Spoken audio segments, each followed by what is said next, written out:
TV조선 취재기자들이 전하는 뉴스의 중심, 보도본부 한라인, 저는 신효섭입니다. 오늘의 핫 키워드부터 알아보겠습니다. 네, 첫 번째 키워드는 한일 윤미향 공조입니다. 국가정보원이 어제 친북단체 조총련 주관 행사에 참석한 윤미향 무소속 의원 문제에 대해 일본 정보기관과 사실관계를 확인 중이라고 밝혔습니다. 윤 의원은 오늘 조총련만 주최한 행사가 아니었다, 당당하다는 입장을 밝혔습니다. 다음 키워드는 희대의 대선 공작입니다. 대통령실이 오늘 김만배 씨와 신학님 전 언론노조 위원장의 대장동 가짜뉴스 인터뷰 논란에 대해 대장동 몸통을 이재명에서 윤석열로 뒤바꾸려 한 희대의 대선 공작 사건이라고 주장했습니다. 대통령실은 당시 조작 인터뷰를 4개의 아이템에 할애한 방송사 등 일부 언론 매체들의 책임도 적지 않다고 했습니다.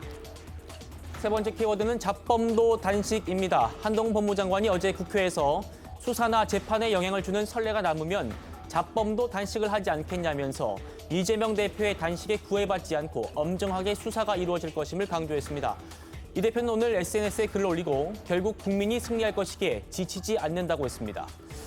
네 번째는 김정은과 푸틴의 밀월입니다. 북한 김정은 국무위원장이 조만간 러시아를 방문해서 푸틴 대통령과 만날 걸로 보인다고 미국 언론이 보도했습니다. 보도에 따르면 미 당국자는 두 사람 만남의 목적은 무기 거래라면서 북한은 우크라이나 전쟁용 포탄을 제공하고 그 대가로 러시아에 핵 잠수함 등 핵 개발 기술을 요구할 거라고 내다봤습니다. 다음 키워드는 징계 안 한다입니다. 어제 연차 또는 병가를 내고 초등학교 교사 추모 집회에 참석한 일부 교사들에 대해 교육부가 징계하지 않겠다고 했습니다. 당초의 엄정 대응 방침을 번복한 건데 이주호 부총리 겸 교육부 장관은 크게 봐서는 교권 회복을 하자는 한 마음이기 때문이라고 했습니다.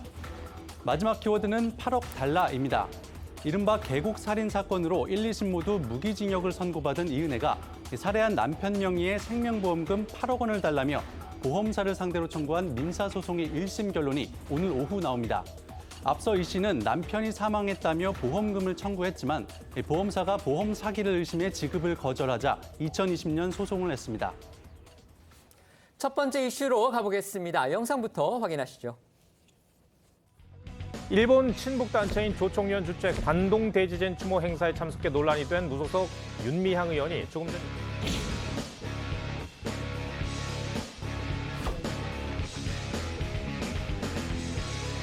참석해달라고 먼저 요청을 했었나요? 네네, 그런 게 없죠, 뭐. 이렇게 제대로 추모하고 하는 것이야말로 정치권이 해야 되는 게 아닌가, 저는 당당합니다.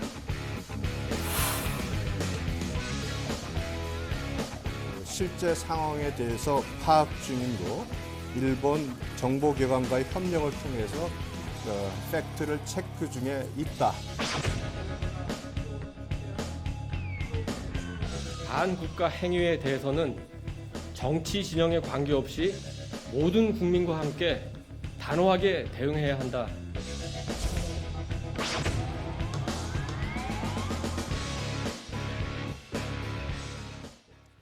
무소속 윤미향 의원이 조총련이 이제 주최 측으로 참여한 그런 행사에 참석한 것을 두고서 지금 파장이 커지고 있습니다. 특히 한국계 동포단체인 민단위원 추도 행사에는 불참하고 왜 조총련 행사에 간 건지 그 배경을 두고서 의문이 계속됐는데 오늘 윤 의원이 입을 열었습니다. 그렇습니다. 윤 의원은 지난주 토요일 SNS에 조총련 주최 관동학살 추도식과 관련해서 글을 올린 뒤에 별다른 해명을 내놓지 않다가 조금 전 1시간쯤에 또 SNS에 글을 올렸습니다. 하지만 납득이 가지 않는 지점은 비슷한데요. 일단 논란의 첫 지점은 윤 의원이 그 자발적으로 행사에 갔는지 여긴데 조총련 기관지인 조선신보의 간부급 관계자들이 저희 TV조선과의 통화에서요. 윤 의원을 초청하지 않았다 이런 취지로 말해서 논란이 더 커졌습니다. 관련해서 조총련 기관지 관계자 발언 들어보시겠습니다. 올해는 100년이니까 그래서 남측 사람들도 참가한 것이 아닙니까? 참석해달라고 먼저 요청을 했었나요? 네네, 그런 게 없죠, 뭐. 뜻이 있는 사람들이 다 오는데, 뭐. 자진해서 온 거네요, 그럼. 윤미향 의원이 참석하는 건 어떻게 알고 계셨어요? 미리 연락은 없었던데. 그날 가서 알았어요? 네네. 사안의 심각성을 느꼈는지 윤 의원 본인도요, 오늘 아주 다양한 방식으로 해명에 나섰습니다. 네, 윤 의원은 오늘 오전 김어준 씨가 진행하는 유튜브 방송에 출연하는가 하면 이 별도의 입장문도 발표해 조총련 주관 행사에 가게 된 경위들에 대해 해명했습니다. 먼저 윤 의원은 이번 행사에 간토대지진 100주년 한국추진위라는 단체로부터 제안을 받아서 한국 국회의원으로서 참석한 것이라고 했고요. 추도식은 조총련이 단독으로 주최한 행사가 아니고 조총련은 주최 측에 속한 수많은 단체 중에 하나일 뿐이라고 했습니다. 그러면서 자신은 조총련과 접촉할 이유가 없다는 취지로 주장했습니다. 윤 의원의 관련 발언 들어보시죠. 일본에서 일어나는 제일 과거사를 해결하기 위한 그런 활동들은 일본인과 제일동포들, 총련과 일본 시민단체들, 일본 국회의원들 등등이 총망라해서 진행을 하고 있거든요. 어쨌든 저는 대한민국 국회의원으로 갔잖아요. 근데 대한민국 국회의원이 그런 행사에 와서 재외 국민들을 위한 추도 메시지를 한 것도 처음이었고, 왜 혼자 왔느냐, 그것도 무소속이 하는 그런 아쉬움을 표하는 동포님들도 계셨고, 그럼에도 불구하고 일본 사회에서는 아 정말 고맙다, 이렇게 와주셔서 고맙다. 거의 모든 추도 사업 추진위원회 조총련이 참여를 했고, 그날 행사에서도 아무 행위도 하지 않고 가만히 앉아 있다가 헌화하고 나오는.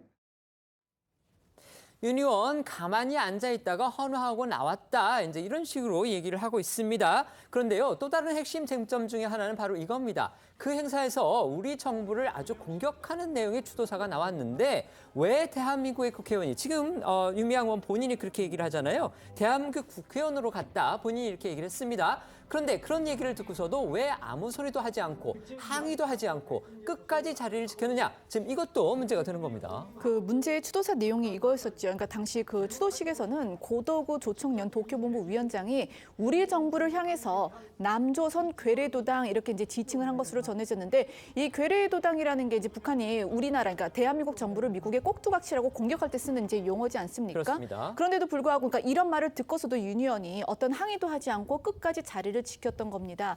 때문에 이 정치권에서도 대한민국 국회의원으로서 거기를 갔으면서도 그러니까 그것 자체가 일단 적절치 못한 행동이었다, 이런 비판이 이어지고 있는데, 하지만 윤 의원은 오늘 이와 관련한 입장은 따로 내놓진 않았습니다.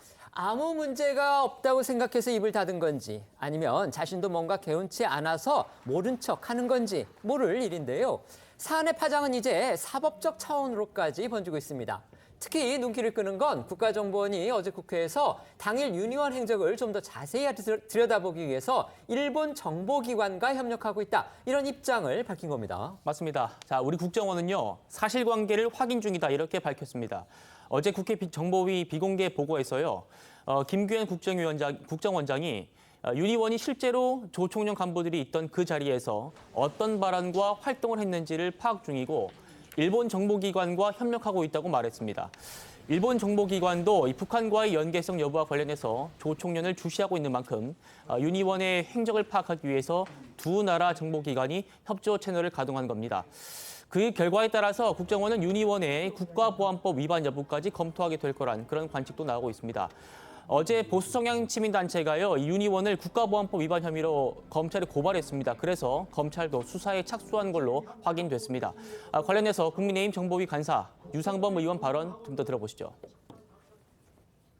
언론에는 조총련 간부가 남조선 괴뢰도당이라고 발언하는 상태에서 윤미향 의원이 그냥 듣고 있었다, 이런 식으로 보도가 나왔는데, 그 현장에 가서 윤미향 의원이 어떠한 발언을 조총련 간부들 앞에서 했는지까지는 언론에 확인이 되지 않고 있습니다.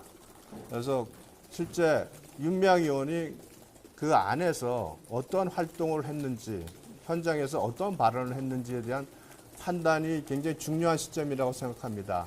윤미향 의원의 발언에 따라서는 국가보안법 위반 여부도 논의가 될 수 있기 때문에 국정원에서도 이미 답변한 대로 사실관계를 유관 정보기관과 협력을 통해서 지금 팩트 체크를 하고 있다는 답변을 한 겁니다.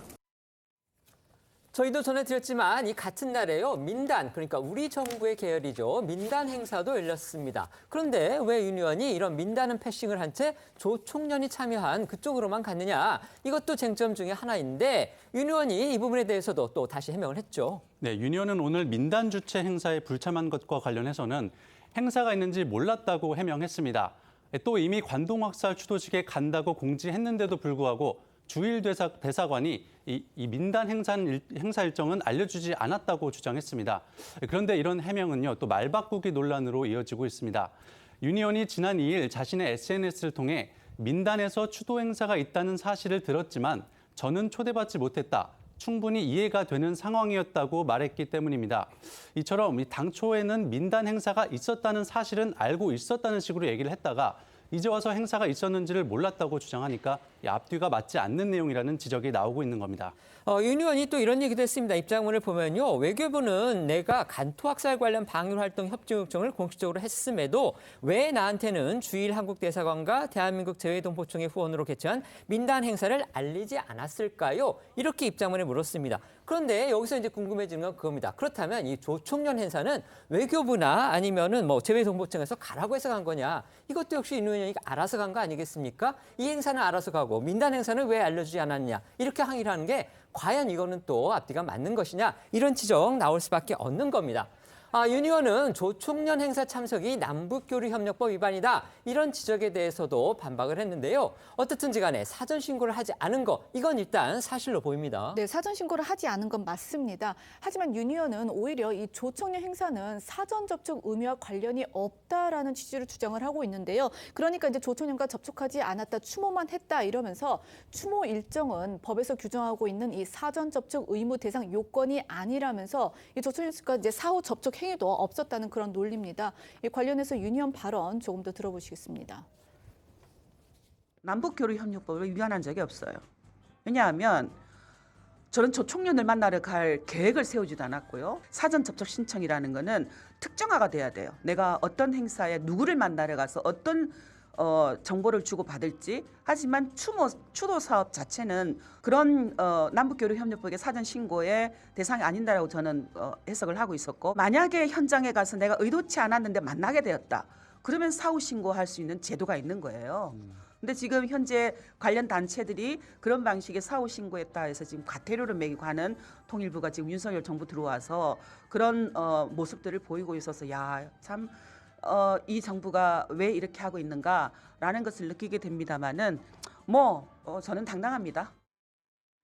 참고로 그 작년에 같은 그 추도 행사에 갔었던 이종걸 민주당 의원 같은 경우에는 이 사전 신청을 하고 간 바가 있습니다. 어쨌든 윤미향 의원의 이런 입장에 대해서 외교부와 통일부 그리고 법무부는 한 목소리로 윤 의원의 위법 가능성을 지적을 하고 있는데요. 관련 발언들 이어서 들어보시겠습니다.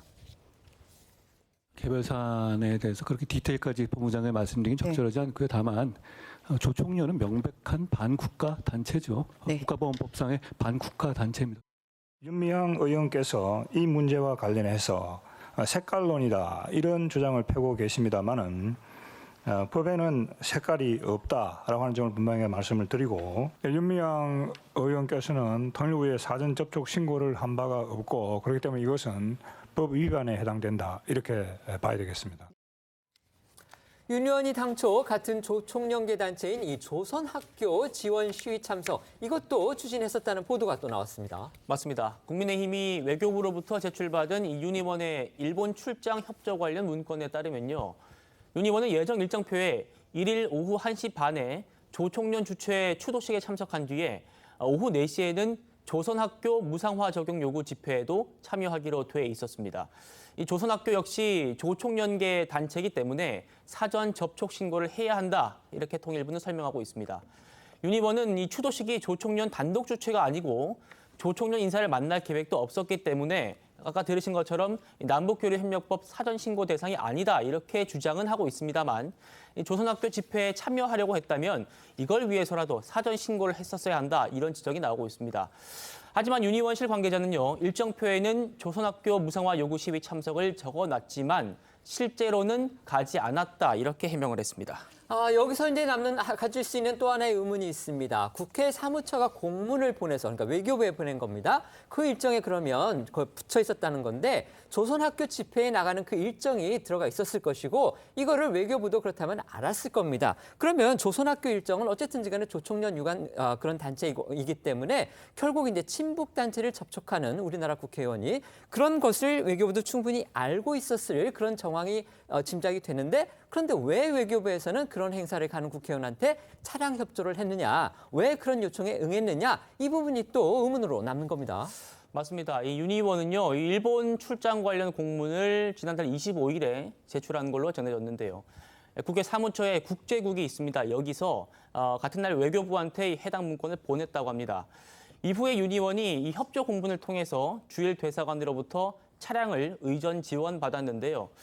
실제로 조선학교 관련 행사에 참석하지 않았다고 해도 방문 정황이 공문에 있었기 때문에 이 조총련 단체와 관련한 행사가 국회 사무처 또 외교부에서 모두 걸러지지 않은 점, 이거는 면밀히 좀 살펴봐야 한다, 이런 지적이 나오고 있습니다. 어제 저희 방송에서도 잠깐 언급을 했었는데요. 윤석열 대통령이 이 윤미향 의원 사건을 두고서 사실상 반국가 행위다 이렇게 얘기를 했기 때문에 이 메시지는 또 어떻게 작용을 할지 이 부분도 저희가 지켜봐야 하는 그런 대목이 됐습니다. 네, 어제 저희 방송에서도 윤 대통령의 발언 전해드렸었는데요.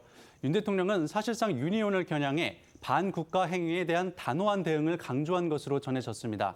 광복절 경축사에서도 사회를 교란하는 반국가 세력이 활개치고 있다, 이렇게 말한 윤 대통령은요, 최근 친북 세력을 자주 언급하면서 비판 수위를 높이는 모습인데요. 이에 대해 윤미향 의원의 이번 논란에 대해서 말을 아끼고 있던 야권에서는 반국가 행위라는 이 표현에는 날을 세웠습니다. 민주당 박주민 의원은 반국가 행위라고 단정지을 정황이 명백하게 드러난 게 있냐고 되물으면서 검사 출신 대통령이 할 말이 아니라는 취지로 꼬집었습니다. 이도훈 대통령실 대변인과 민주당 박주민 의원의 발언 이어서 들어보시죠. 반국가 행위에 대해서는 정치 진영에 관계없이 모든 국민과 함께 단호하게 대응해야 한다고 말했습니다. 이 무슨 반국가 행위다라고 좀 단정을 저버릴 만한 정황이 명백하게 드러난 것이냐, 이 부분이 좀 궁금해요. 조총련계 행사가 있었다, 거기 갔다. 그거 말고는 지금 특별히 드러나는 게 없지 않습니까? 그런 성격의 단체 행사만 갔다고 해서 반국가 행위가 되는 건 아니잖아요. 대통령이 나서서 바로 반국가 행위다, 이렇게 얘기해버리는 거는 검사 출신 대통령이신데 좀 아니신 것 같은데요. 그런가 하면요, 민주당의 이 장경태 최고위원이 조총련에 대해서 다소 친북 성향이다, 또 이런 평가를 해서 논란이 되기도 했습니다. 그러니까 이제 이게 윤미향 의원 논란에 대해서 장경태 의원이 좀 이렇게 두둔하는 과정에서 나온 발언인데 먼저 내용부터 들어보시겠습니다. 그런데 외국인들의 사실상 외국인, 한국계 뭐 미국인의 단체라고 했을 때 그러면 한국 민주당 의원은 미국 공화당 뭐 행사에 가면 안 되니까, 예를 들면 약간 다소 이제 뭐 친북 성향이 있다, 뭐 이 정도인데요. 조총련 잘 모르세요? 아니, 알고 있는데요. 그러니까 그걸 어떻게 생각하세요? 왜 그 얘기를 하시는지 이해가 안 되네요. 그러니까 조총련이 문제가 없다는 얘기를 하고 싶으신 건가요? 아니, 그러니까 어떤 게 문제 있는지 정확하게 조총련 지적해 친북 주세요. 단체다.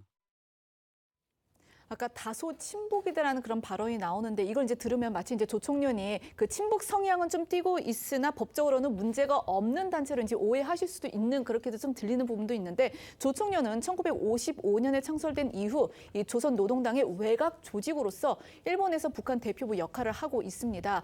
그리고 또 중요한 게 우리 대법원은 1970년 이 조총련을 대한민국을 부인하고 북괴를 지지 찬양하는 반국가 단체라고 판시한 바가 있습니다.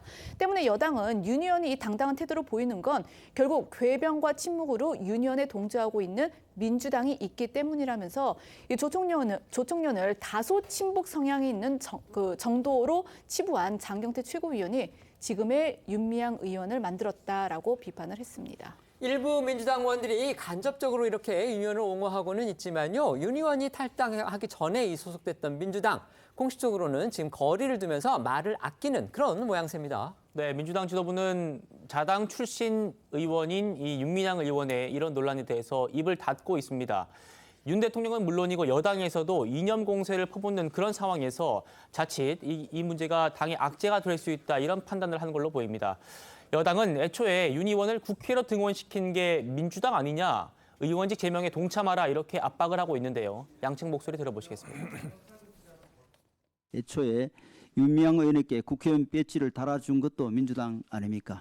윤미향 의원이 무소속이라고 모른 채 한다면 이는 너무나도 비겁한 행위입니다. 민주당이 계속 침묵하면 이는 윤미향 의원의 반국가적 행위에 동조하는 것과 다를 바 없습니다. 민주당은 즉각 윤미향 의원 제명에 앞장서야 할 것입니다. 여당에서는 윤미향 의원 입이 지소했는데 윤미향 의원 근데 뭐 저희 당은 따로 입장이 없습니다. 뭐 윤리위에서 사실관계 확인을 하고 잘 검토하실 거라고 생각합니다. 윤미향 의원이 자신의 어떤 조총련 주관 행사 거기 참석한 것에 대해서 논란이니까요. 오늘 이제 아까 보셨듯이 유튜브에 출연을 했고요. 그다음 입장문을 하루에 2번이나 냈습니다. 그러면서 해명을 했는데 뭐 몇 가지 핵심 사안들이 있습니다. 그중에서 가장 중요한 거는 조총련 행사에 가긴 갔다. 하지만 아무런 행위도 하지 않았고 가만히 앉아 있다가 헌화하고 나왔다. 지금 이렇게 얘기를 하고 있는 거고요. 그다음에 우리 측 민단 행사에는 왜 참석하지 않았느냐 이런 이제 의문점이 제기를 하니까 나는 민단 행사에 있는 것도 몰랐다. 그리고 그걸 알고 있었을 외교부하고 주일대사관은 나보고 거기 가라고 얘기도 않더라. 지금 이렇게 얘기를 하고 있는 겁니다. 그다음에 경비 부분과 관련해서 저희가 아까 말씀을 안 드렸지만 자기는 국민 세금 한 푼도 쓰지 않았다. 길을 잘 몰랐기 때문에 차량 지원 받았을 뿐이고 그다음에 거기 가는 여비나 이런 거는 다 내 비용으로 했다. 지금 이렇게 해명을 했습니다. 자, 어떻게 들으셨습니까?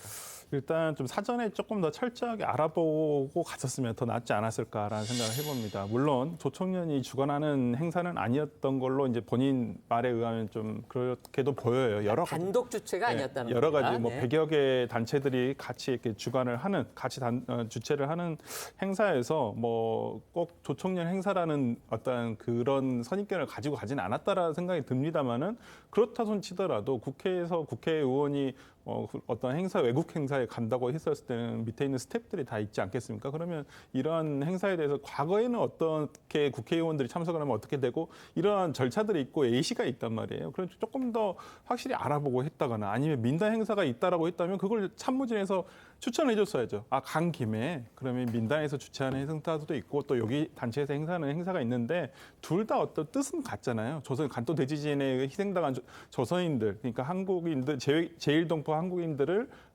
추념하러 가는 행사라고 간다고 한다면 조금 더 철저하게 사전에 조사가 되고 어떤 행정 절차라는 이런 부분에 대해서 완벽하게 신고를 하고 갔어야 되는 것은 아닌가라는 생각, 아쉬움은 남고요. 다만 이러한 부분에 대해서 아쉬운 것은 지금 윤석열 대통령께서 말씀을 하고 있는 반국가 세력, 그다음에 공산주의 대척점에 있어서 이러한 시류에 따라서 지금 오히려 윤미향 의원의 과거 어떤 그러한 이미지로 인해서 이런 것들 다 프레임화 시켜서 조금 뭔가 타깃을 정하는 것은 아닌가라는 생각이 좀 들어서 그러한 것은 지금 윤미향 의원 과거에 그런 정말 시끌벅적 많이 했습니다만은 지금 1심에서 판결 난 건 거기에 미치지는 못하지 않겠습니까? 그러니까 잘못한 부분은 정확하게 잘못한 부분을 짚어야 되고요. 너무 과대하게 여기에 타겟화해가지고 저는 뭐 마녀 사냥처럼 해서는 안 된다고 봅니다. 네. 이거는 윤미향 의원이 입이 100개라도 할 말이 없어야 되는 건데 저렇게 뻔뻔하고 당당한 태도를 보니까 좀 어처구니 없긴 합니다.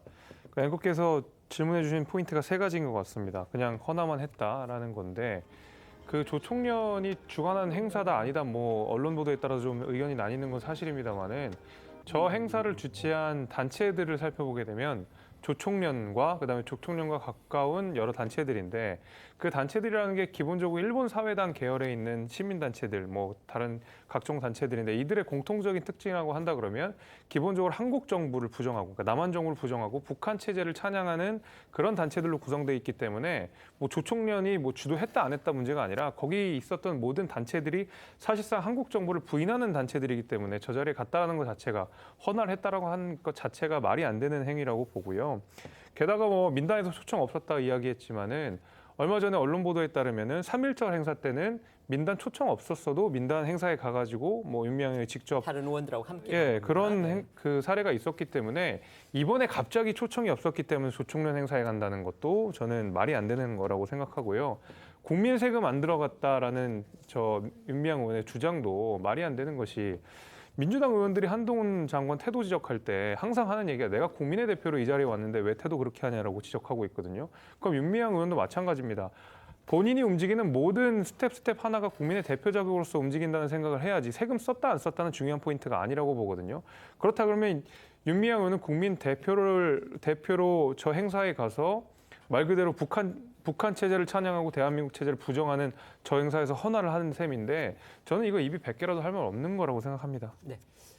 조직적인 대선 개입 의혹으로까지 번지고 있는 대장동 핵심 인물 김만배 씨의 이른바 가짜뉴스 인터뷰 논란 살펴볼 텐데요. 검찰이 확보한 관련자들의 진술이 하나 둘 알려지면서 이 파문이 일파만파 커지고 있는 그런 상황입니다. 네, 이 대장동의 중심 인물이죠. 김만배 씨와 신학림 전 언론노조 위원장 간에 있었던 이 납득하기 어려운 거래가 하나하나 모습을 드러내고 있는데요. 어제 이제 저희가 전해드린 것처럼 검찰은 김 씨가 이 검사 시절 윤석열 대통령이 부산저축은행 사건을 무마해줬다는 그런 취지의 인터뷰를 한 직후에 신 전 위원장에게 1억 6,500만 원을 건넨 그 정황을 포착해서 이 두 사람의 배임 수재 증제 및 이 청탁금지법 위반 혐의를 수사 중인 상황인데요. 이게 이제 여러 언론 보도를 통해서 검찰이 확보한 그 관련자들의 진술이 전해지면서 여당의 공세도 수위가 높아지고 있습니다. 오늘 오전 여당 회의 발언부터 들어보시겠습니다. 대장동 몸통을 이재명 대표에서 윤석열 대통령으로 둔갑시키려 한 2022년 대선의 최대 정치 공작 사건으로 규정되어야 합니다. 그의 인터뷰를 기획한 것은 누구입니까? 철저한 수사를 통해 이 정치 공작의 배후를 밝히고 공모하고 동조한 자를 밝혀내야 할 것입니다. 들으신 것처럼 국민의힘은 이번 의혹을 대선 공작 사건으로 규정을 하고요. 배후를 밝혀야 한다. 그러면서 사실상 당시 이재명 대선 후보를 겨냥한 그런 것으로 저희가 해석할 수 있습니다. 우선 그 새로 알려진 관련자들의 진술 내용부터 전해주시죠. 네, 한국일보 보도인데요. 김만배 씨가 신학림 전 위원장과 인터뷰 이후에 소위 대장동 일당들한테 이렇게 말을 했다는 겁니다. 형이 광야로 끌고 갈 테니 모른 척하고 있어라. 이렇게 말했다는 겁니다. 어제 조선일보가 보도했던 김만배의 말, 엉뚱한 방향으로 대장동을 이끌겠다. 이런 말과 비슷한 맥락인데요. 이런 진술들은요. 검찰이 올해 7월 말에 남욱 변호사, 또 정영학 회계사, 그리고 이 김만배의 인터뷰에 등장하는 대장동 대출 브로커 A씨 등을 상대로 대질 신문을 벌여서 확보를 한 거라고 합니다. 검찰은 김 씨가 언급했던 이 광야가 대장동 사건의 새로운 국면을 의미하는 것으로 보고 있습니다. 그러니까 이 대장동 몸통을 교란을 해서 대선에 영향을 미치려는 그런 정치적인 의도가 있었다. 이렇게 의심하고 있는 걸로 전해졌습니다. 여기에 인터뷰 이후 김 씨가 선거에 이기면 그만 이런 취지의 말을 했던 것으로도 알려졌습니다. 대장동 특혜 의혹을 수사 중인 서울중앙지검이 김 씨가 2021년 9월 말 대장동 대출 브로커에게 내가 대장동 의혹을 아주 엉뚱한 방향으로 끌고 갈 거고 그러면 사람들이 따라올 것이라며 시간이 지나고 그러니까 대선이 끝나고 나서 사실이 아니었다고 하면 되니 걱정하지 말라고 했다는 진술을 확보했다는 겁니다. 동아일보에 따르면 검찰은 최근 브로커 A씨를 조사하는 과정에서 이 같은 진술을 확보했다고 하고요. 김 씨 말에 대해선 가짜뉴스 공작을 벌이면 여론이 움직일 것이란 취지라고 보고 있는 것으로 알려졌습니다. 관련해 문제의 인터뷰도 다시 들어보겠습니다. 진짜로 갔더니 커피 한 잔 주면서 너는 얘기 다 들었어. 그렇지 가 인마 이러면서 보내더래. 윤석열이가 보냈단 말이야? 박영수가 그러면 윤석열하고 통했던 거야? 윤석열이를 데리고 있던 애지. 통했지. 그냥 봐줬지. 그러고서 부산저축은행 회장만 꼬리고 시키고. 또한 김만배 씨는 브로커 A씨에게 이른바 이 정영학 녹취록 내용으로 대장동 사업이 망할 수 있다라고 걱정을 하면서 대선이 끝난 뒤에는 아니라고 해도 돌이킬 수 없고 문제가 없을 것이다 이런 말도 했다고 합니다.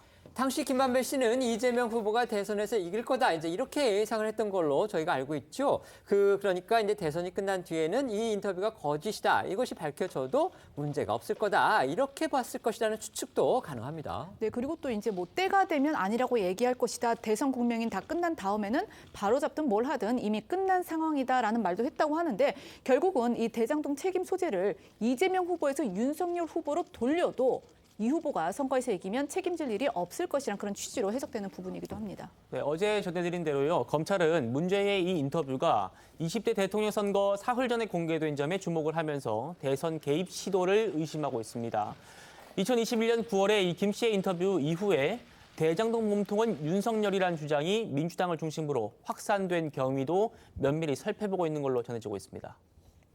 이번 의혹이 김 씨의 단독 플레이인지 아니면 조직적인 대선 공작인지 이거 따져보겠다는 겁니다. 네, 국민일보에 따르면 검찰은 최근에 이 대장동 의혹이 막 불거지기 시작했던 2021년 9월쯤 김만배 씨가 이재명을 대장동 사건에 끌어들이면 안 된다 이렇게 언급했다라고 하는 대장동 개발사업 관계자의 진술을 확보한 것으로 전해지고요.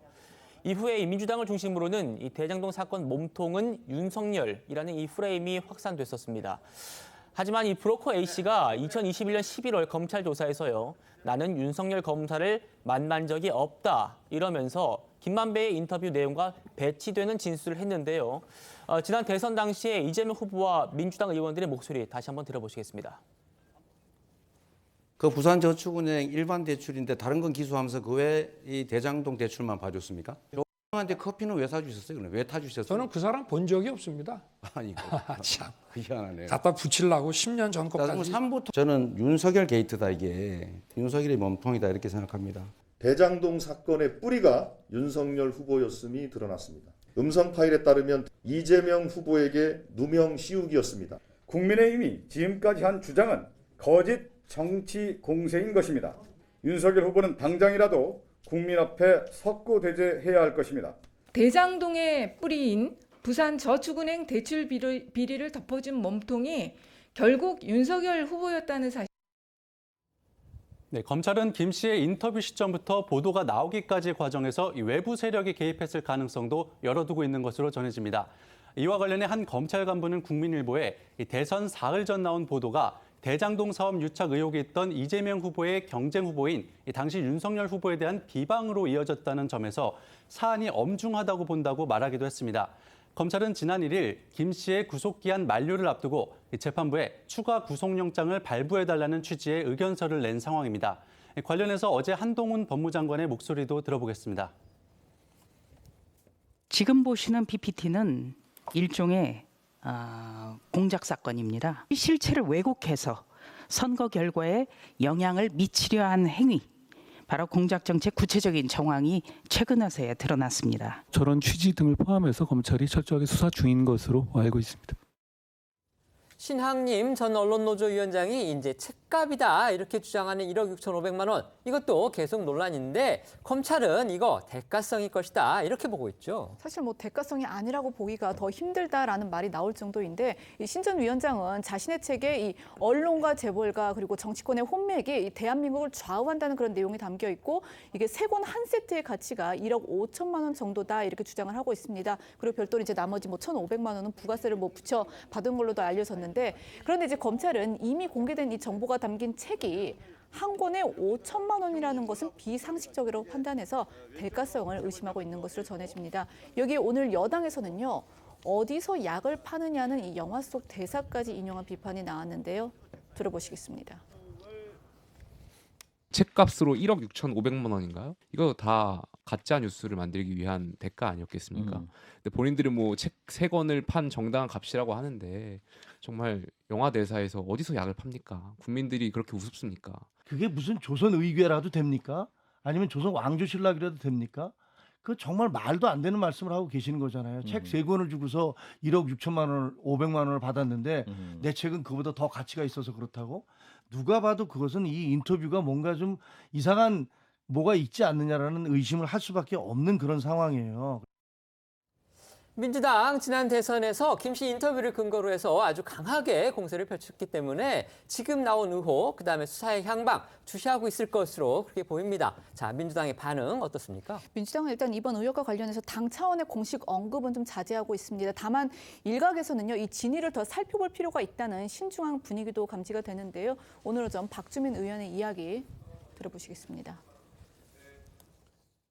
진짜 뭔가 어떤 기획된 허위 보도로 갑자기 이제 전환되는 듯한 느낌이잖아요. 그래서 이 부분 좀 더 좀 살펴봐야 될 것 같고요. 진위 여부부터 시작해서요. 그래서 가짜 뉴스가 아닐 수도 있다는 말씀이세요? 좀 지금 제가 바로 판단해서 말씀을 드려야 되나요? 그 당시 이제 보도나 이런 것들에 대해서 신빙성이 있다고 봤던 분들도 있는 거예요. 그렇기 때문에 이 부분에 있어서 좀 신중하게 접근할 필요가 있다는 겁니다.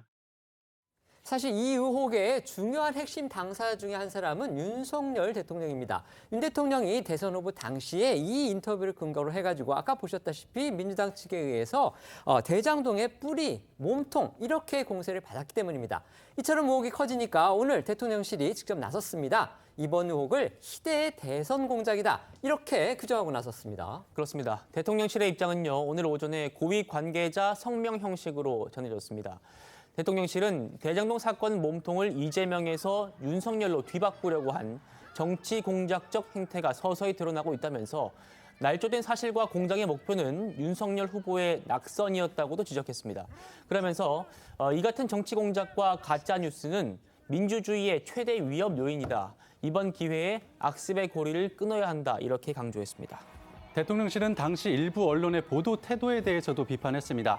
당시 조작 인터뷰를 4개 아이템을 할애해서 보도한 방송사 등 집중적으로 가짜 뉴스를 실어나른 언론 매체들이 있었다면서 이러한 언론 매체들이 기획된 정치 공작의 어떤 대형 스피커 역할을 한 것이라고 꼬집었습니다.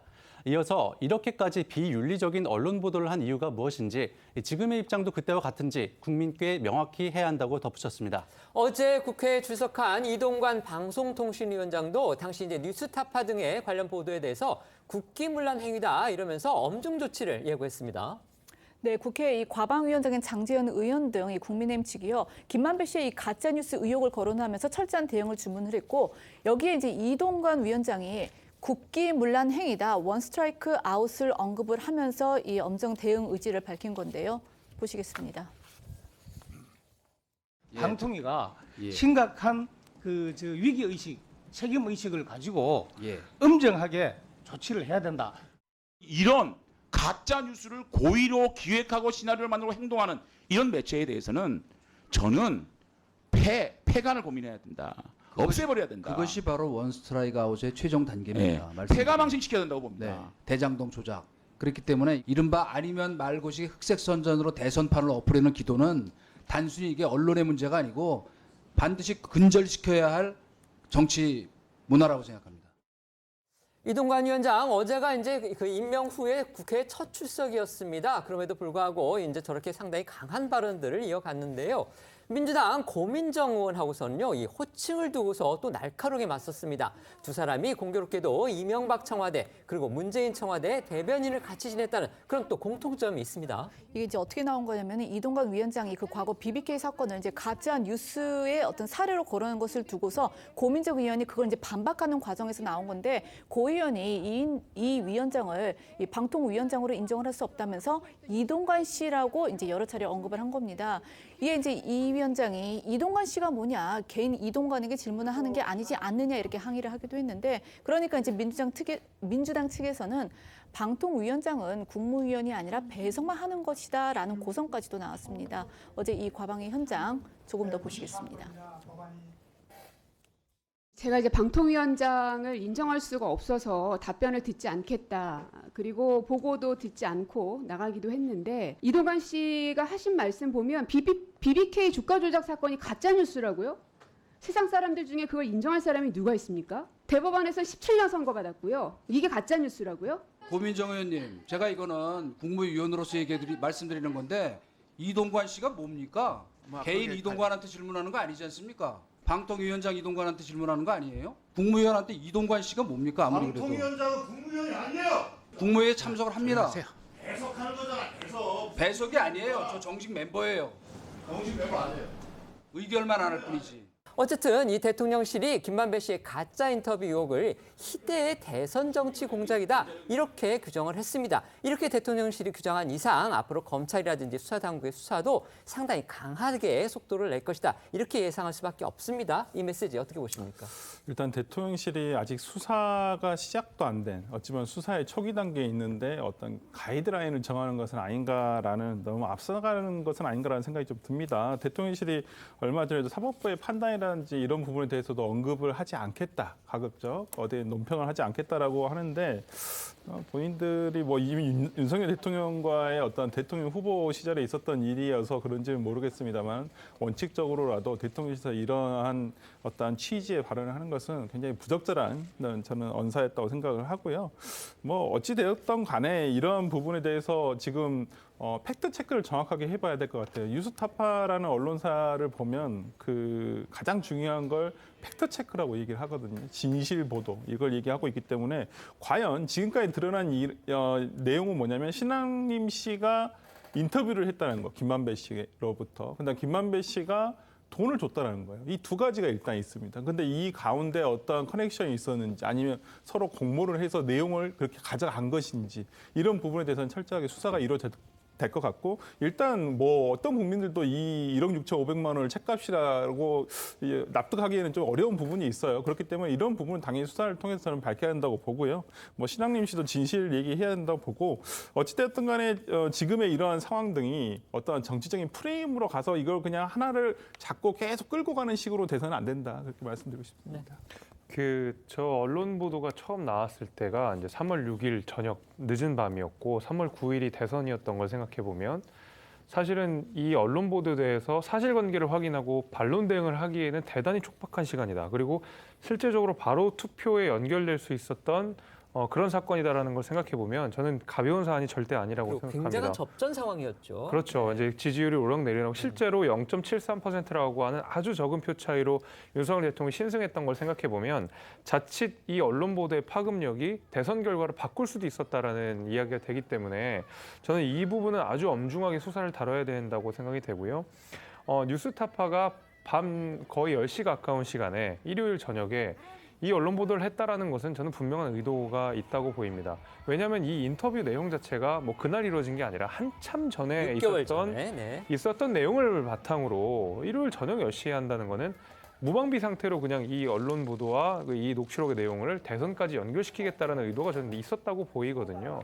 그렇기 때문에 적어도 뉴스타파에는 의도가 있었다고 보이는 것이고 과연 그러한 배후에 민주당이 있느냐, 과연 배후에 이재명 당시 후보가 있었느냐, 이제 이 부분이 수사의 핵심이 될 텐데 앞서서 우리가 자료화면에서 보다시피 뭐 박성준 대변인이라든지 민주당의 대변인들이 나와서 윤석열 후보와 국민의힘에게 석고대죄하라는 이야기를 했거든요. 이거 봐라, 몸통은 윤석열 아니냐라는 얘기를 하면서 전환 국면을 시도했다라는 것을 보면 실질적으로 저 언론 보도로 인해서 가장 많은 혜택을 받는 건 더불어민주당과 이재명 당시 후보였을 겁니다.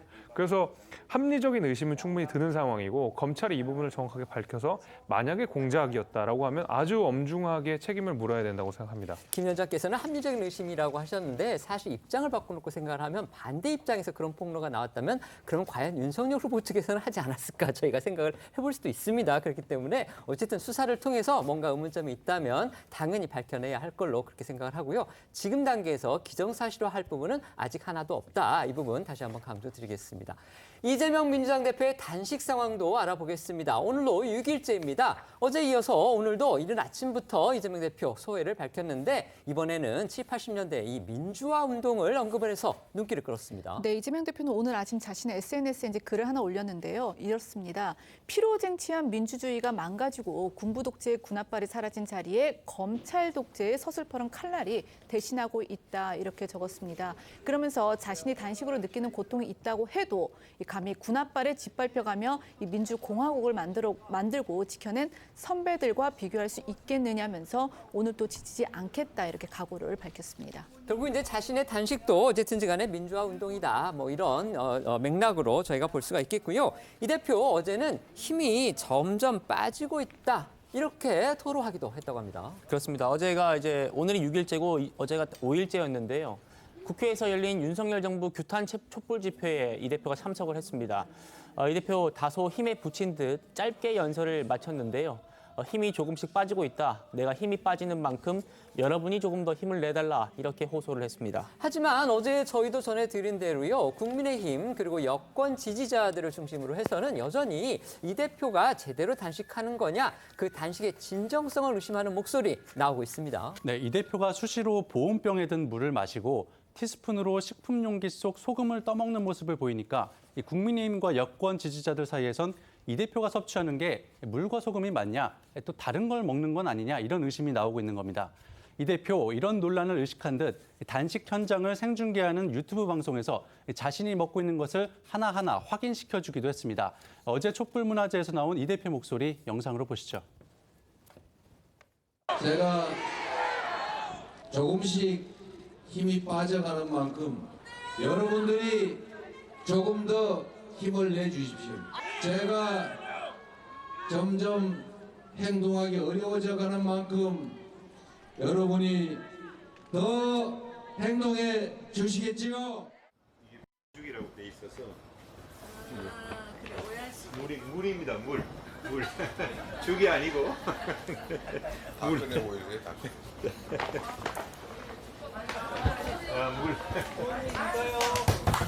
물. 물을 좀 비싼 물 가져오셨네. 이거 갖다 놨다고 먹을 건 줄 알고. 네, 그래서 이거 사진 찍어서 보내줬어요. 누구한테? 소금이라고. 유치하게. 국회의원이 그러고 있더라고. 네, 하지만 국민의힘에서는 여전히 의심의 목소리 이어지고 있습니다. 들어보시죠. 이재명 대표가 아마 대한민국 단식 역사에 새 장을 연 것 같습니다. 뭐 텀블러 단식, 무슨 뭐 단식쇼니, 웰빙 단식이니, 또 찾아오는 사람 카메라 가른다고 민현배 의원 그 정면으로 다가오니까 카메라 가른다고 잠깐 비키라고 하는 단식도 보여주고요. 소금과 물만 먹는 단식인데 그게 6일쯤 지나면요, 본인들이 앉아있지도 못합니다. 근데 지금은 너무 쌩쌩하시잖아요. 각종 집회 다 참석하시고요. 자, 뿐만 아니라 이 대표가 오전 10시부터 또 밤 10시까지만 이 단식 천막을 지키고요. 또 밤 10시가 넘어가면은 국회 본청 안에 있는 당 대표실에서 휴식을 취하는 형태로 단식을 이어가는 것을 두고도 논란이 계속되고 있습니다. 저희도 몇 차례 말씀드렸는데요. 이 대표 측은 이 대표가 밤에 실내로 들어갈 수밖에 없는 이유에 대해서 야당 대표의 경호 프로토콜이다, 이런 취지로 답을 했었습니다. 그러니까 이 대표가 야외 천막에서 잠을 자면 누가 물리적으로 위해를 가할 수 있고, 또 국회 방호처 직원들이 밤새 지키게 하는 건 역시 피해를 주기 때문에 불가피하다, 그런 얘기였습니다. 그런데요, 이 국회 청사관리 규정이라는 게 있나 봅니다. 이 규정을 보니까 이런 이 대표 측의 이유가 다소 이해하기 어렵다, 지금 이런 이야기가 나오는 겁니다. 왜 그런 겁니까? 그러니까 저희가 이제 국회 사무처 공보과에 좀 문의를 해봤는데, 이 현재 국회 청사관리 규정에 따르면은 그 국회를 방문하는 일반인들은 밤 11시까지는 국회 밖으로 나가야 하고, 또 국회 경호실에서 24시간 외곽 경비도 서고 있다고 합니다. 그렇기 때문에 이제 밤에 누군가가 뭐 이재명 대표에게 위해를 가할 수 있고, 또 국회 방어처 직원들이 밤새 경비를 서야 하는 것도 뭐 민폐다, 그렇게 이제 이야기한 이 대표 측의 그 이유가 좀 설득력이 떨어질 수도 있다, 이제 이런 지적이 가능한데요. 그래서 이제 관련해 민주당 측에 이제 재차 확인을 했는데, 이게 이제 그 방호처 그 민폐 관련 부분에 대해서는 밤 11시까지는 일반인들의 그 출입이 자유로운 상황이기 때문에 이재명 대표가 이제 밤 11시까지 좀 버티면 그만큼 또 경호를 해야 하니까 방호처 직원들이 더 힘들 수 있다, 이제 그런 입장이 좀 나온 것으로 알려졌습니다. 그러니까 이제 1시간 그래도 일찍 들어가는 게 방호처도 도와주고 본인 경우에도 좋다, 지금 이런 해명일 수도 있겠는데, 그런데요, 이 대표의 단식 투쟁 천막에 이제 연일 지금 야권의 주요 인사들이 찾고 있습니다. 그렇기 때문에 민주 진영의 사랑방이 됐다, 이런 얘기도 나오고 있습니다. 네, 어제 저희도 전해드린 대로 지난 1일 문재인 전 대통령이 이 대표에게 직접 격려 전화를 걸고, 윤석열 정부의 폭주가 너무 심해 제1야당 대표가 단식하는 상황이 염려스러워서 전화했다고 밝혔습니다. 이어서 민주화 원로 비상시국회의 상임고문 8명과 추미애 전 법무부 장관 등이 이 대표의 단식 투쟁 천막을 직접 찾아 응원했습니다. 어제는요, 이 대표의 정치적인 최대 후원자로 여기는 그런 분이죠. 바로 이해찬 전 민주당 대표가 천막을 찾았습니다. 네, 이해찬 전 대표는요, 이 대표에게 이렇게 큰 결단을 해서 경각심을 일으켜줬다고 격려를 했고요. 사실 두 사람은 그 윤석열 정부를 겨냥해서 이대로 가면 파시즘으로 간다, 이렇게 비판의 목소리를 높이기도 했습니다. 하지만 이해찬 전 대표는요, 과거 이제 상대 진영인 자유한국당의 황교안 당시 대표가 단식을 할 때는 상당히 비판의 목소리를 강하게 냈습니다. 네, 그때가 2019년이었는데 그 황교안 당시 자유한국당 대표가 이 공수처 설치 법안 저지 등을 이유로 단식에 나서니까 이해찬 전 대표는요, 정치를 극단적으로 하는 건 바람직하지 않다, 이렇게 비판을 했는데, 이 과거에 나온 이해찬 전 대표 목소리 먼저 들어보시고 어제 이재명 대표 단식 투쟁 천막을 찾은 이해찬 전 대표 모습도 보시겠습니다. 단식하시는 분한테 드릴 말씀은 아니지만 이렇게 정치를 극단적으로 하는 것은 바람직하지 않다고 말씀을 드립니다.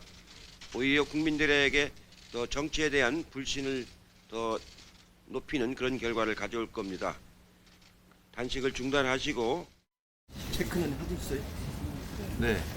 네, 체크를 해야 돼요. 아직은 며칠 안 됐어요. 이 대표님이 이렇게 막 큰 결단을 하셔가지고 경각심을 막 일으키고 국민들도 굉장히 지금 주의 깊게 경각심을 가지고 보고 있거든요. 이대로 가면 이제 파시즘으로 가는 거예요. 이대로 가면 파시즘으로 가는 거예요. 연성독재로 가는 거죠. 이미 그 단계가 된 것 같아요. 자, 오늘은 비명계, 친문계로 분류되는 이 전해철 의원도 단식 투쟁 천막을 찾아서 눈길을 끌었습니다. 친명계에서는 이 대표를 응원하기 위해서 릴레이 동조 단식에도 나서고 있는데요. 서영교 최고위원 목소리 들어보시겠습니다. 대표님의 그 단호한 결단에 동의하게 되었고요. 저는 오늘 릴레이 단식하는 날입니다. 아, 네. 첫날은 정청래 의원에 있고 두 번째 날은 박찬대 의원에 네. 있고 저는 오늘 하는데요. 오늘 저랑 같이 하겠다는 분들이 너무 많이 늘어서요. 같이 하겠다는 분들이 이렇게 10분 정도 늘어나셔서 아마 현장에 가면 더 많이 있을 것 같고요. 앞으로 더 많이 늘어날 거다 이렇게 생각합니다. 네, 하지만 이 서 최고위원 이런 민주당의 결집으로 결국 이 대표의 체포안에 대한 부결 목소리가 커질 것이란 일각의 전망에 대해서는 선을 그었습니다. 서 최고위원의 말과 달리요. 이 대표가 무기한 단식을 선언했기 때문에 나날이 건강 나빠질 수밖에 없을 거고요. 이런 상황에서 아무리 비명이라고 해도 이 체포안 가결을 강하게 주장하기는 어려울 것이다. 이런 관측이 사실 많습니다. 네, 비명계 조응천 의원은요.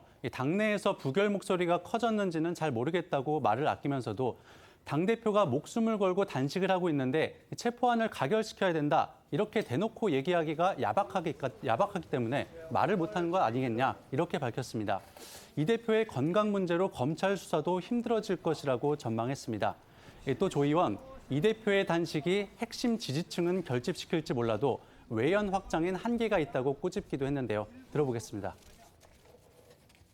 핵심 지지층들은 굉장히 결집하고 하는데 외연 확장은 일정한 한계가 있지 않은가 그런 생각은 듭니다. YS나 DJ나 여러 분들 단식할 때 보면 목적이 좀 간명하고 단순했었죠. 근데 이번에는 좀 두루뭉실한 게 사실입니다. 그러면 출구가 뭐냐? 이런 얘기가 자연히 따라오죠. 조사라는 것은 정신이 명료하고 또렷할 때 또 체력이 받쳐줄 때 하는 건데 장시간 조사를 다음 주에는 아마 기력이 거의 탈진 상태 아니겠나. 그러면 다음 주는 힘들고 이래저래 지금 굉장히 검찰 수사가 진행이 되기가 힘든 거 아닌가 싶습니다. 이처럼 이 대표의 단식이 결국 검찰 수사에 영향을 줄 수밖에 없다라는 비판이 나오면서 한동훈 법무부 장관도 입을 열었습니다. 잡범도 단식을 하게 될 것이다. 이런 표현까지 써가면서 강하게 비판을 했더군요. 네, 이 한동훈 장관은요, 어제 열린 국회 예결위 전체 회의에서 이 이재명 대표가 단식으로 수사나 재판에 영향을 주는 선례가 남으면 잡범을 포함해서 누구나 다 이 소환 통보를 받으면 단식을 하지 않겠느냐 이렇게 목소리를 높였는데요. 들어보시죠. 단식을 하느냐 마느냐, 단식을 어떤 방식으로 하느냐는 그 개인의 자유의 문제입니다만 그것이 수사나 재판에 영향을 주어서는 안 됩니다. 국민들께서 이번 사안을 다 이렇게 지켜보고 있는 과정에서 그게 진짜 수사나 재판에 영향을 주는 것을 그런 선례가 남겨지게 되면 앞으로는 잡범 포함해서 누구나 다 소환 통보 받으면 이 단식하지 않겠습니까? 그런 점을 감안해서라도 법이 엄정하게 집행될 거라고 생각합니다. 자, 이런 가운데 어제 검찰이요, 고위급 인사를 단행한 것도 주목이 됩니다. 이 대표 수사의 중요한 변수 중에 하나로 꼽혔던 이 검찰의 고위직 인사가 발표가 됐는데 이른바 윤석열 사단으로 꼽히는 이 특수통 인사들이 전면 배치됐다. 이런 평가가 나왔습니다. 맞습니다. 자, 이 대표의 대장동 의혹을 수사하고 있는 서울중앙지검장에는 윤석열 대통령이 검찰총장일 때 중앙지검 3차장 검사로 조국 전 법무장관 수사를 이끌었던 송경호 현 검사장이 그대로 유임이 됐습니다. 또 이 쌍방울 대북 송금 의혹을 지휘하는 수원지검장에는요, 검찰 내 대표적인 특수통 검사로 과거 다스 의혹을 수사를 맡아서 이명박 전 대통령을 구속할 만큼 강단이 있다고 평가되는 신봉수 대검 반부패 부장이 임명이 됐는데요. 특히 반부패 부장으로 그동안 수원지검의 수사를 함께 보고받았기 때문에 수사의 연속성도 고려한 것으로 보이고 있습니다. 민주당 즉각 반발하고 나섰죠. 네, 민주당 검찰 독재 정치 탄압대책위는 어제 입장문을 내고 이번 검찰 인사는 야당 수사를 잘하면 승진이라는 원칙이 적용된 것으로 보인다. 이렇게 강하게 비판했습니다. 특히 쌍방울 대북 송금 수사를 맡고 있는 수원지검장의 교체가 가장 눈에 띈다며 이재명 대표를 쌍방울과 엮는 데 실패하자 더 센 칼잡이를 보낸 것이냐. 윤석열 정권이 그동안의 조작 수사를 반성하긴커녕 정적 제거의 칼날을 더 강력히 휘두를 모양이라고 주장했습니다. 이 대표의 당식 투쟁 천막이 민주당 더 나아가서 이제 야권 진영의 사랑방이 되고 있다. 이런 보도들이 이어지고 있습니다. 결국 이제 민주당을 뭔가 하나로 뭉치게 하는 그런 효과는 거두고 있는 것 같다. 지금 이런 얘기 나오고 있고 상대적으로 비명계는 아이고 어떻게 이런 상황에서 야박한 목소리, 비정한 목소리를 내겠느냐 이러면서 또 상대적으로 비명계 목소리는 좀 잦아드는 그런 양상이라는 그런 분석 기사들이 나오고 있습니다. 동감하십니까? 네, 어저께 촛불 집회에서도 평소에 친명계라고 분류가 안 되었던 소위 뭐 예를 들어서 비명계라고 불렸던 의원들의 다수도 참석해서 또 이재명 대표와 어깨동무하면서 어떤 같이 어떤 촛불 집회를 이어갔었는데요. 그런 것들을 본다고 한다면 현재 당 내에서 단식을 결정했을 때는 우려가 좀 있었습니다만 일단 단식이 시작되고 거의 일주일째가 돼 가는 마당에서는 어떻게 해서든 이제는 출구를 모색해봐야 되는 것은 아닌가. 일단 이재명 대표가 그 끝까지 단식을 할 수는 없지 않습니까? 그런 과정에서 이제는 뭐 비판보다는 일단은 이재명 대표가 건강을 최대한 빠르게 회복할 수 있고 그런 상황에서 이제 정상적인 어떤 국회 그다음에 대여 투쟁을 하는 것이 맞지 않나라는 목소리가 더 커가는 것 같습니다. 네.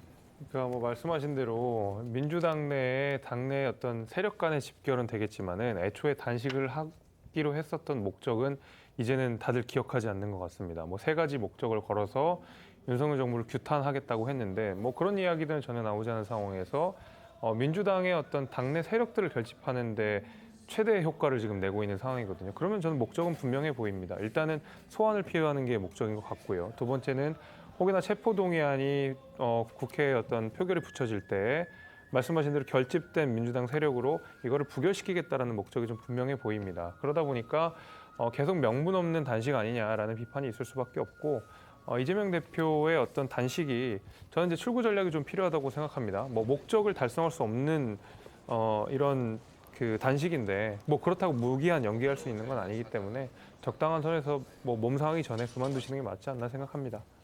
동북아 정세에 중요한 변수로 작용할 수 있는 북한 그리고 러시아 정상의 움직임 소식이 나왔습니다.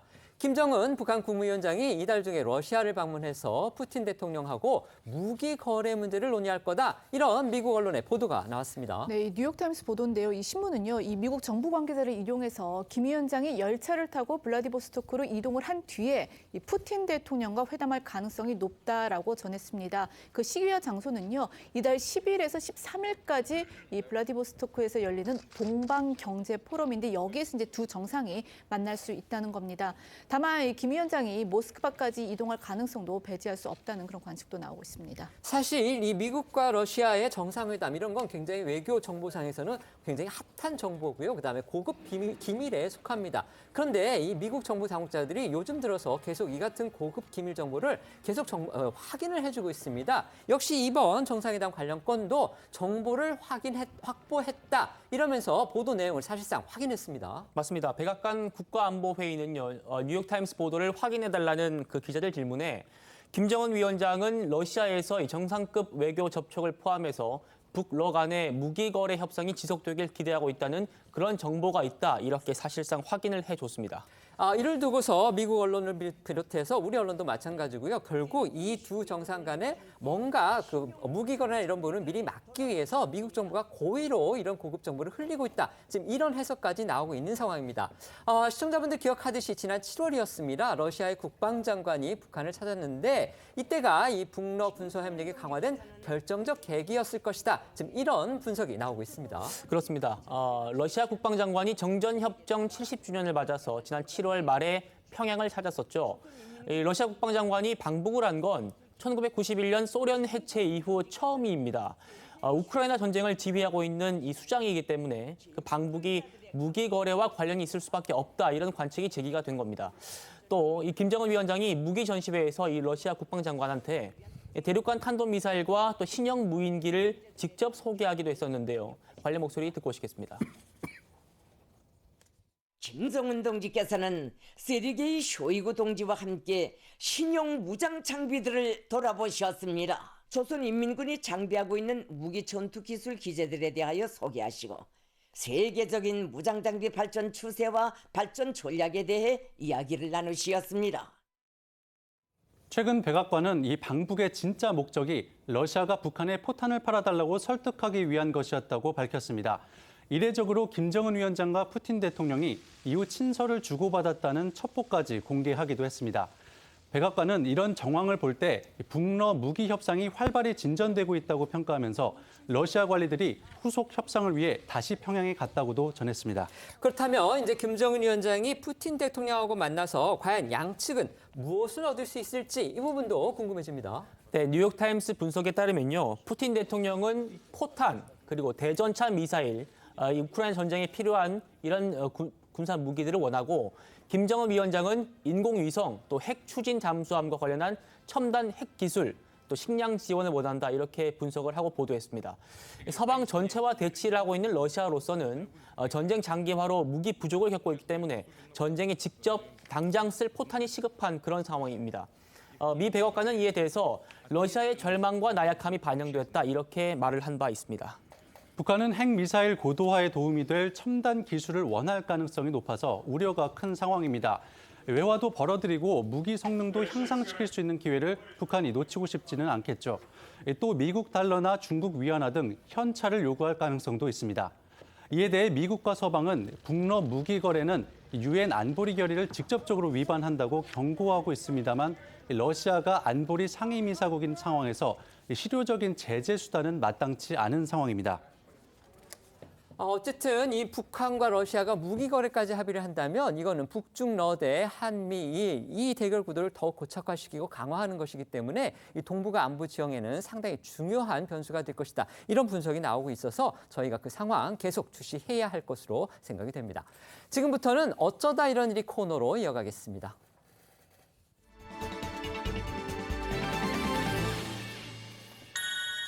첫 번째는요, 8억 원 달라입니다.